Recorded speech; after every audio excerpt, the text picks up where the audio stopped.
That's what these two figures represent. And again, it's a call to repentance. And it's a call back into the covenant relationship with God. That's what this whole book is about. The whole thing is about. It does it in this dramatic manner, this symbolic manner.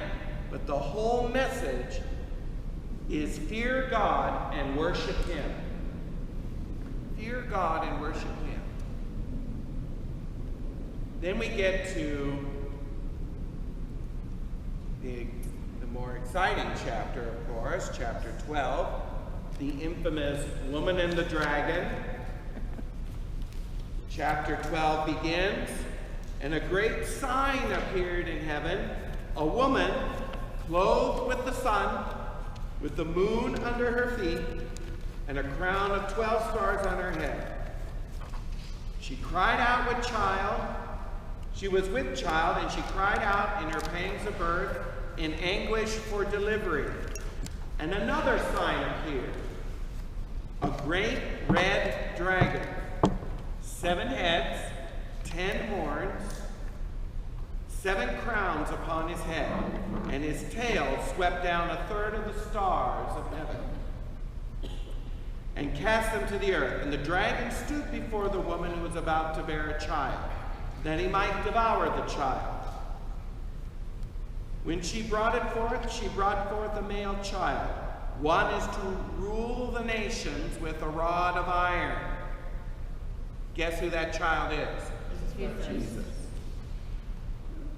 But her child was caught up to God and to his throne. And the woman fled into the wilderness, where she had a place prepared by God in which to be nourished for 1,260 days. So this is the famous Woman and the Dragon. So we've identified the male child as Jesus. What does that make the woman? Mary. She physically gave birth to Jesus. But as we mentioned before, this is a sign. It's more than just Mary herself. Who is the woman in symbolic form here? The church. The church and Israel. The symbols around the woman point, at least at this part of chapter 12, more for Israel. Because you remember the dream that Joseph had back in Genesis 38? Yep. He had a vision, he had a dream, the little boy with the Technicolor dream coat, and he said, I saw the sun, the moon, and the stars bowing down before me. Remember that? And how many stars were there? 12, because he had 12 brothers. Was it 11? There were 12 brothers total. Yes. But there was to be Benjamin later. Oh, right. So he would have another brother to replace him after he died and was sold into slavery. So he saw, so there's the 12 stars, there's the sun, the moon again, and this woman is clothed with that. So the initial interpretation or the initial understanding of this symbol would be Israel. And in a sense, Israel did give birth to Jesus. It was through the Jews and the Jewish race that we got Jesus. Right? Yes. We can't really say that about the church. The church really doesn't give birth to Jesus. It's the other way around, really. So in this sense, in this symbol, it's more like Israel. And the dragon is already interpreted for us. Who's the dragon? The devil. The devil. Okay? In this symbolic fashion. 7 heads, 10 horns. Now this other image over here is further along. When the dragon saw that he had been thrown down to earth, he pursued the woman who had borne the male child. But the woman was given 2 great wings of a great eagle, that she might fly from the serpent into the wilderness, to a place where she is to be nourished for a time, times, and a half time. We've seen this twice now in this one vision. 1,260 days, time, times, and a half time. How much is this? 3.5 years. 3.5 years. The serpent poured water like a river out of its mouth after the woman to sweep her away in a flood. But the earth came to help the woman, and the earth opened its mouth and swallowed the river. The dragon was angry with the woman and went off to make war with the rest of her offspring. Well, she gave birth to a male child, right? Who was that? Jesus. But now there's other offspring of this woman. Who are they? Those who keep the commandments of God and bear the testimony to Jesus. The faithful. You hear that? So again, this is a symbolic image. It's more than just Mary. Mary is the embodiment of this. She literally gave birth to Jesus, right?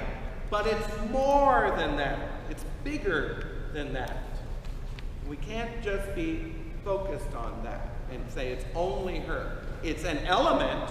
It's not to take it away from her, but it's a bigger, broader image here.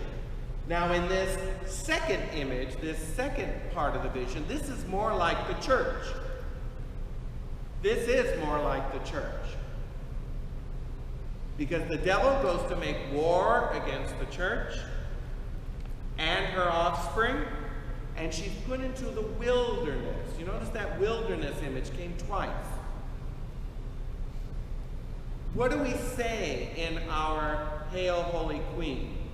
Hail Holy Queen, Mother of Mercy, our life, our sweetness, and our hope. To thee do we cry, Poor banished children of Eve. poor banished children of Eve. To thee do we send up our Sighs, mourning and in this. valley of your tears. That's our exile. Turn, say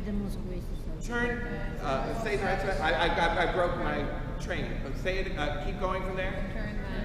Gracious advocate, thine eyes of mercy towards us, and after this our exile, show unto us the blessed fruit of thy womb, Jesus. O clement, O loving, O sweet Virgin Mary, pray for us, O Holy Mother of God, that we may be made worthy of the promises of Christ. So this image that we are in exile, that we are in a wilderness, again is like the Exodus from Egypt.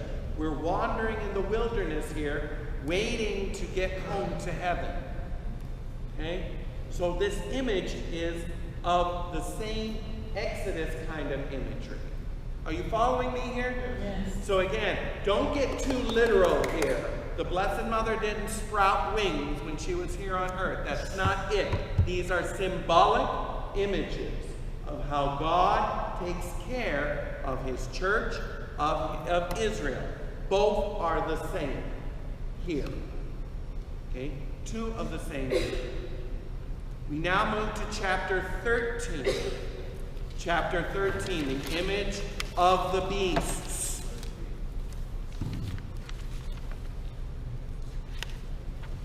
So the dragon was angry. He went off against the woman. The woman went off and fled. Then the dragon stood on the sand of the sea. And I saw a beast rising out of the sea, having 7 heads, 10 horns, and upon his horns 10 crowns, and upon its heads blasphemous names. And the beast I saw was like a leopard, his feet were like a bear, his mouth was like a lion, and to it the dragon gave power and his throne and great authority. Who's the dragon? Satan. Satan. Who is this beast? Ultimately, it results in the Antichrist at the end of time. That's the literal fulfillment, ultimate fulfillment. Between now and then, who or what is the beast?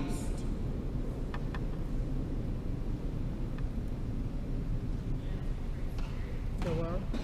It's an Antichrist with a little a. Any political figure that sets itself in place of God. That's what the Antichrist will do when he comes. He's going to demand that all worship him in place of God. Well, nowadays, political figures who put themselves in place of God are a beast. Right? Okay. It just, the penultimate of this will be the Antichrist. Yes? You were right about that, because remember when Daniel was praying and the angel came over, he was fighting against the king of Tyrus? Of Persia? Persia. Yes, in Daniel? Yeah, that's part of like, he's the king, I mean, the Antichrist and whoever the government against Christ. Correct. It's correct. Yes. Okay? So it's any false system that puts itself in place of God. And one of the examples I use is Henry VIII. When he declared himself both king and pope over the English people, he moved the authority, he overstepped his authority. He demanded that all accept his authority over the Holy Father and caused many martyrs in England. That's a form of the Antichrist. Okay? Small a. Small a, yes. These are all just signs, preludes, hints of what the big boy will eventually be like. These are just examples. I mean, people are fond of saying Hitler, Stalin. Yes, but I really don't think, as I mentioned before, that when this character appears, people are going to really like him. He's not going to be like Hitler. In the 40s, people thought Hitler was a joke. He looked like Charlie Chaplin, for heaven's sake. You know what I mean? He was short and he was awkward. You know, Stalin was just a tyrant. I mean, he was just, you know. What about Lenin? Lenin was, again, someone who, at the time, was not that formidable. He didn't have any power. At the time that the Russian Revolution happened, he was in exile in Zurich. You know, no one thought anything about these people. It's only after they came to power that their personalities came out. But the Antichrist, when he appears, this is what people will say. Men worshipped the dragon, for he had given his authority to the beast, and they worshipped the beast, saying, "Who is like the beast? Who is able to make war against him?" And the beast was given a mouth uttering haughty and blasphemous words, and it was allowed to exercise authority for 42 months. There's that 3.5 years again. This is a reoccurring symbolic meaning. And why 3.5 years? What? Because Jesus preached for 3.5 years? Yes, Jesus' ministry was 3.5 years. So the Antichrist mimics or apes everything that Jesus does.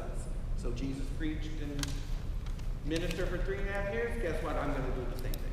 Could he have appeared many times throughout history? Oh, we just mentioned that, yes. Oh, we did like hear. Oh, no problem.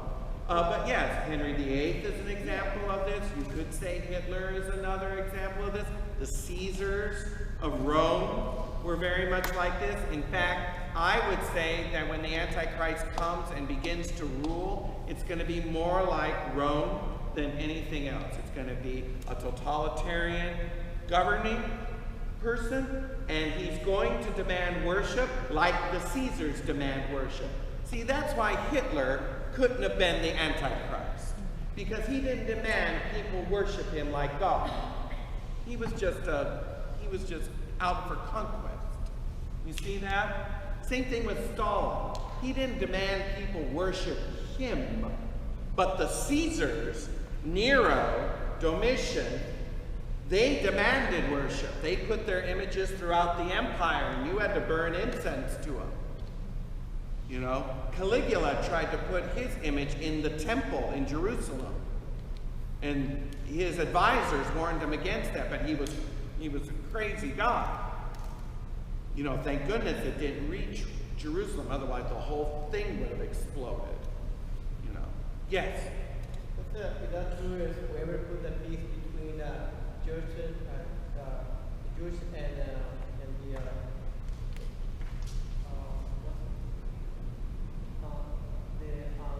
the Jews and the Palestinians, that's the one that's going to be the Antichrist.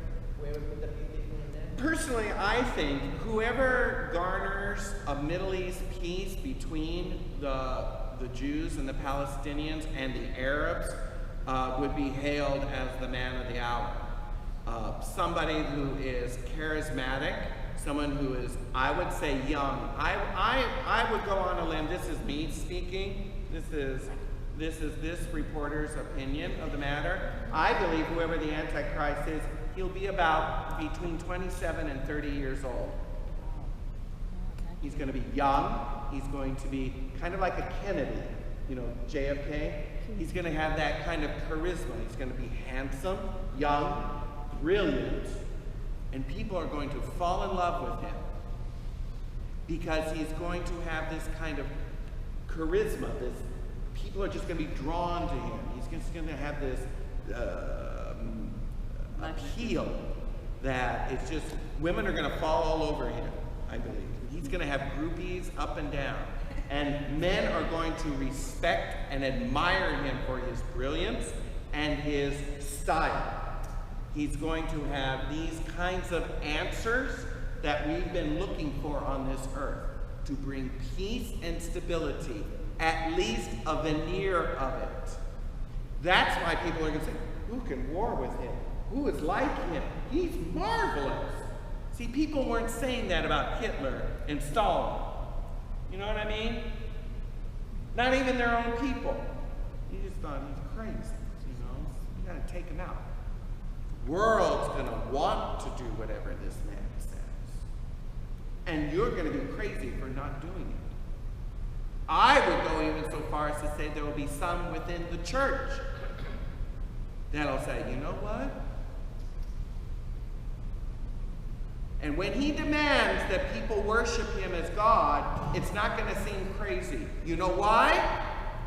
Because the second beast that we have here, the goat, or the lamb with the two horns, that's going to be his right-hand man. That's the false prophet.